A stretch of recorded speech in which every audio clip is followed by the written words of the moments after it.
Welcome to Subhajit's tutorials. আশা করি তোমরা সকলেই খুব ভালো আছো। আজকে আমাদের আলোচ্য বিষয় হলো পার্টিসিপেল। আমরা জানি যে নন ফাইনাইট ভার্ব তিন প্রকার: জিরান্ড, ইনফিনিটিভ এবং পার্টিসিপেল। তাহলে ভার্বের সঙ্গে আইএনজি যুক্ত হয়ে যখন সেটা নাউনের মতো কাজ করে তখন তাকে বলা হয় জিরান্ড। এবং 2 নম্বর, ভার্বের আগে টু বসে হয় ইনফিনিটিভ। এবং 3 নম্বর হলো পার্টিসিপেল, যেটা আজকের আলোচ্য বিষয়। এই পার্টিসিপেল কি? ভার্বের সাথে আইএনজি বা ডি বা ইডি বা ইএন বা টি ইত্যাদি যুক্ত হয়ে যখন অ্যাডজেক্টিভের মতো কাজ করে তখন তাকে বলা হয় পার্টিসিপেল। একটা এক্সাম্পল নিয়েছি, দেখো। স্লিপ, এটা ভার্ব, এর সঙ্গে আইএনজি যুক্ত হয়েছে এবং হয়েছে স্লিপিং। এবং আমি লিখেছি স্লিপিং ডগ, ডগ নাউন এবং তার আগে বসেছে স্লিপিং। তাহলে ডগটা কেমন অবস্থায় ছিল? স্লিপিং। তাহলে অ্যাডজেক্টিভের মতো কাজ করলো স্লিপ ভার্বের সঙ্গে আইএনজি যুক্ত হয়ে। তাহলে এটা হলো পার্টিসিপল। একইভাবে রান ভার্বের সঙ্গে আইএনজি যুক্ত হয়ে হয়েছে রানিং। এবং আমি এক্সাম্পল নিয়েছি রানিং ট্রেন। এখানে ট্রেন নাউন এবং রানিং হলো তার অ্যাডজেক্টিভ। তাহলে রান ভার্বের সঙ্গে আইএনজি যুক্ত হয়ে রানিং হয়েছে এবং সেটা অ্যাডজেক্টিভের মতো কাজ করেছে, তাই এটি হলো পার্টিসিপেল। পরের এক্সাম্পল পেইন্ট। এই পেইন্ট ভার্বের ভার্ব 3 অর্থাৎ থার্ড ফর্ম হলো পেইন্টেড। এবং এই এক্সাম্পলে পেইন্টেড ওয়াল, ওয়াল হলো নাউন এবং ওয়ালটা কেমন ছিল? পেইন্টেড, অ্যাডজেক্টিভের মতো কাজ করেছে, তাই এটিও একটি পার্টিসিপেলের উদাহরণ। তারপরের এক্সাম্পলে রাইট ভার্বের থার্ড ফর্ম রিটেন। এবং দেখো আমি এক্সাম্পল নিয়েছি রিটেন লেটার। লেটারটা কেমন ছিল? রিটেন।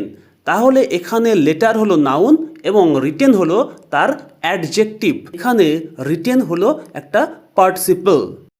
এরপর আমরা দেখব টাইপস অফ পার্টিসিপেল, অর্থাৎ পার্টিসিপেল কয় প্রকার। দেখো, পার্টিসিপেল হলো 3 প্রকার: প্রেজেন্ট পার্টিসিপেল, পাস্ট পার্টিসিপেল এবং পারফেক্ট পার্টিসিপেল। এই প্রেজেন্ট পার্টিসিপেল গঠিত হয় ভার্বের সঙ্গে আইএনজি যোগ হয়ে, অথবা প্যাসিভের ক্ষেত্রে বিং যুক্ত ভার্বের থার্ড ফর্ম এবং তারপর বাকি অংশ থাকে সেন্টেন্সের। পাস্ট পার্টিসিপেল কি হয়? ভার্বের সঙ্গে ডি বা ইডি বা টি বা ইএন যুক্ত হয়, অর্থাৎ ভার্বের থার্ড ফর্ম এবং তারপরে নাউন বসে এবং অ্যাডজেক্টিভের মতো কাজ করে এই ভার্বটা। এবং 3 নম্বর হলো পারফেক্ট পার্টিসিপেল, হ্যাভিং তার সঙ্গে ভার্বের থার্ড ফর্ম এবং প্যাসিভের ক্ষেত্রে হ্যাভিং বিন তারপর ভার্বের থার্ড ফর্ম। এরপর আমি এই 3 ধরনের পার্টিসিপেল নিয়ে স্টেপ বাই স্টেপ আলোচনা করছি। তোমরা ভিডিওটি দেখতে থাকো মন দিয়ে শেষ পর্যন্ত। দেখো, প্রথমেই বলি প্রেজেন্ট পার্টিসিপেল কি। আমি আগেই বললাম ভার্বের সঙ্গে আইএনজি যুক্ত হয়ে যখন সেটা অ্যাডজেক্টিভের মতো কাজ করে তখন সেটা হলো প্রেজেন্ট পার্টিসিপেল। যেমন এক্সাম্পল হিসাবে নিয়েছি walking man, sleeping dog, running train etcetera. এরপর দেখে নেব এদের ব্যবহারগুলি। 1 নম্বর ব্যবহার, অ্যাডজেক্টিভ রূপে। বাংলায় ক্রিয়াপদের সাথে রত অন্ত যুক্ত হয়ে যখন বিশেষণ বা অ্যাডজেক্টিভের কাজ করে তখন সেটা হলো প্রেজেন্ট পার্টিসিপেল। এক্সাম্পল নিয়েছি, দেখো বুঝতে পারবে। I saw a barking dog, আমি দেখেছিলাম একটা ঘেউ ঘেউ রত কুকুর। তাহলে ডগ নাউন, এর অ্যাডজেক্টিভ কি হয়েছে? বার্কিং, ঘেউ ঘেউ রত, তাই এটা হলো প্রেজেন্ট পার্টিসিপেল। 2 নম্বর এক্সাম্পল দেখো, he jumped from a running bus, সে লাফিয়েছিল একটা চলন্ত বাস থেকে। তাহলে বাসটা কেমন ছিল? রানিং, চলন্ত, এটাও প্রেজেন্ট পার্টিসিপেলের এক্সাম্পল। পরের example rolling stone gathers no moss. তাহলে এখানে স্টোনটা কেমন? রোলিং বা ঘুরন্ত, তাই এখানে স্টোন নাউন এবং রোলিং হলো তার অ্যাডজেক্টিভ, তাই প্রেজেন্ট পার্টিসিপেলের এক্সাম্পল। এরপর দেখো প্রেজেন্ট পার্টিসিপেলের 2 নম্বর ব্যবহার। যখন একই ব্যক্তি একই সময়ে দুটি কাজ করে সেক্ষেত্রে প্রেজেন্ট পার্টিসিপেল ব্যবহার করা হয়। এক্সাম্পল দেখো বুঝতে পারবে। He sat on a chair, he was watching TV. তাহলে সে একটা চেয়ারে বসেছিল এবং টিভি দেখছিল। তাহলে দুটি ঘটনা একই ব্যক্তির দ্বারা ঘটছে এবং সাইমালটেনাসলি ঘটছে, তাই এক্ষেত্রে এই দুটি সেন্টেন্সকে জয়েন করার জন্য আমরা প্রেজেন্ট পার্টিসিপেল ব্যবহার করতে পারি। Sitting on a chair, he was watching TV. তাহলে আমি কি করলাম? প্রথম একটা সেন্টেন্স, সেই সেন্টেন্সের যে ভার্ব তার সঙ্গে আইএনজি যোগ করলাম, তারপরে অন এ চেয়ার বাকি অংশটা লিখলাম, তারপরে কমা দিলাম, এরপর সাবজেক্ট বসিয়ে সেকেন্ড সেন্টেন্সের বাকি অংশটা বসালাম। একইভাবে দেখো পরের example, he was lying on the bed, সে বেডে শুয়েছিল। হি ওয়াজ রিডিং এ নোভেল, সে একটা নোভেল পড়ছিল। তাহলে দুটি ঘটনা ঘটছে, একই সঙ্গে ঘটছে এবং একই ব্যক্তির দ্বারা। তাই একইভাবে করলাম আগের মতোই, lying on the bed comma he was reading a novel. তারপরে এক্সাম্পল দেখো, the boy went out, he was singing, ছেলেটা বাইরে বেরিয়ে গেল, সে গান করছিল। তার ছেলেটা যখন বাইরে বেরিয়ে গেল তখন সে গান করছিল, অর্থাৎ একটা ছেলের দ্বারাই একসঙ্গে দুটি কাজ। তাহলে আমরা এইভাবে অ্যান্সারটা করতে পারি, the boy went out singing. তাহলে আশা করি বোঝা গেল প্রেজেন্ট পার্টিসিপেলের 2 নম্বর ব্যবহার। এরপর দেখো প্রেজেন্ট পার্টিসিপেল এর 3 নম্বর ব্যবহার। দেখো, একটি ঘটনার পরে পরেই যদি আরেকটি ঘটনা ঘটে একই ব্যক্তির দ্বারা এবং দুটি ঘটনার মধ্যে যদি সময়ের ব্যবধান না থাকে, সেক্ষেত্রে প্রেজেন্ট পার্টিসিপেল ব্যবহৃত হয়। অর্থাৎ দুটি ঘটনা ঘটবে একই ব্যক্তির দ্বারা এবং দুটি ঘটনার মধ্যে টাইম গ্যাপ বা সময়ের ব্যবধান থাকে না, একটি ঘটনা ঘটার পরে পরেই আরেকটি ঘটনা ঘটে, সেক্ষেত্রে প্রেজেন্ট পার্টিসিপেল ব্যবহার করে দুটি সেন্টেন্সকে আমরা জয়েন করব। সেক্ষেত্রে কি করব, প্রথম যে অ্যাকশন অর্থাৎ প্রথম সেন্টেন্সের যে ভার্ব তার সঙ্গে আইএনজি যোগ করব, তারপরে rest of the first sentence, তারপরে সাবজেক্ট বসাবো, যেহেতু সাবজেক্ট কমন তাই মিডিলে, এবং তারপর rest of the second sentence বসাবো। দেখো example, he saw a snake, সে একটি সাপ দেখেছিল। হি র্যান অ্যাওয়ে, সে দৌড়ে পালিয়েছিল। তার মানে কি, সে একটা সাপ দেখেছিল এবং সঙ্গে সঙ্গে সেখান থেকে পালিয়ে গিয়েছিল। এই দুটি ঘটনার মধ্যে সময়ের কোনো গ্যাপ নেই এবং দুটি ঘটনা ঘটেছে একই ব্যক্তির দ্বারা। তাই এক্ষেত্রে আমরা প্রেজেন্ট পার্টিসিপেল ব্যবহার করে দুটি সেন্টেন্সকে জয়েন করব। তাই নিয়ম অনুসারে প্রথম যে অ্যাকশন সাপ দেখেছিল, ভার্ব কি স, মেন ভার্ব সি, সি ভার্বের সঙ্গে আইএনজি যোগ করলাম সিইং, তারপরে rest of the sentence a snake এবং subject he, rest of the second sentence ran away বসালাম, অর্থাৎ seeing a snake he ran away.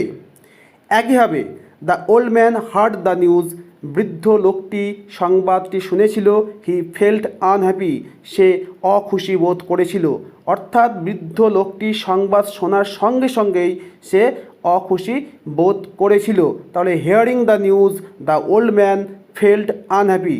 তাহলে আশা করি তোমরা বুঝতে পারলে যে দুটি ঘটনা যদি একই ব্যক্তির দ্বারা ঘটে এবং দুটি ঘটনার মধ্যে যদি টাইম গ্যাপ না থাকে, অর্থাৎ একটি ঘটনা ঘটার পরে পরেই যদি আরেকটি ঘটনা ঘটে থাকে, তাহলে সেক্ষেত্রে দুটি সেন্টেন্সকে জয়েন করার জন্য প্রেজেন্ট পার্টিসিপেল ব্যবহার করতে হবে।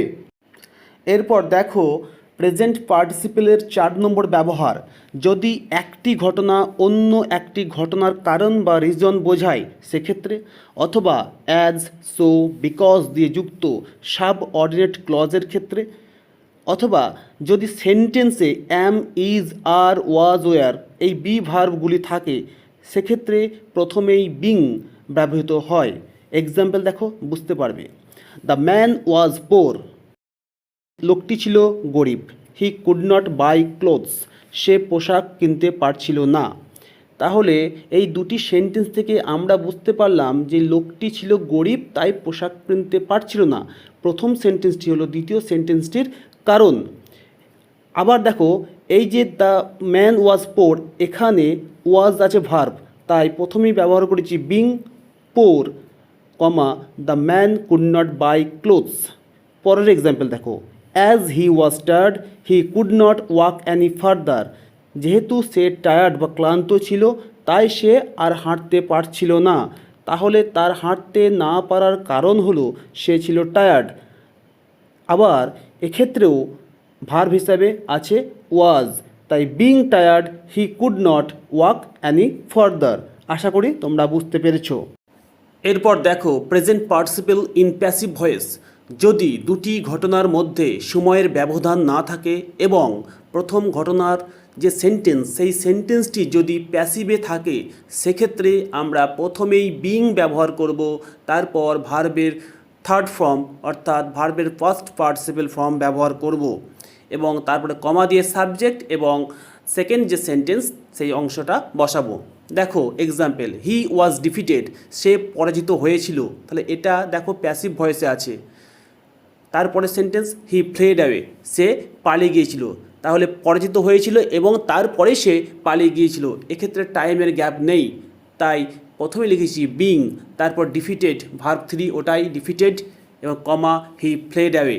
একইভাবে পরের example, the boy was beaten up, ছেলেটিকে প্রহার করা হয়েছিল, এটাও প্যাসিভ ভয়েসে আছে এবং তারপরেই কি হয়েছিল, হি বিগ্যান টু ক্রাই, সে কাঁদতে শুরু করেছিল, তাই এক্ষেত্রেও প্রথমে করেছি বিং, তারপরে beaten up, comma he began to cry. Past participle ভার্বের সাথে ডি, ইডি, ইএনটি ইত্যাদি যুক্ত হয়ে অর্থাৎ ভার্বের থার্ড ফর্ম যখন সেন্টেন্সে নাউনের আগে বসে এবং অ্যাডজেক্টিভের মতো কাজ করে তখন পাস্ট পার্টিসিপল হয়। এক্সাম্পল দেখো, পেইন্টেড ওয়াল, ওয়াল ওই ওয়ালটা কেমন ছিল, পেইন্টেড। রিটেন লেটার, লেটারটা কেমন, রিটেন।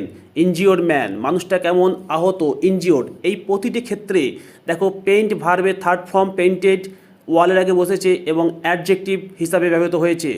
রিটেন লেটার, রাইট ভার্বের থার্ড ফর্ম রিটেন, লেটারের আগে বসেছে এবং অ্যাডজেক্টিভের মতো কাজ করছে এবং ম্যানের আগে বসেছে ইনজিওর্ড, ইনজিওরের থার্ড ফর্ম এবং প্রতিটি ক্ষেত্রেই অ্যাডজেক্টিভের মতো কাজ করেছে, তাই এরা প্রত্যেকটাই হলো পাস্ট পার্টিসিপলের এক্সাম্পল।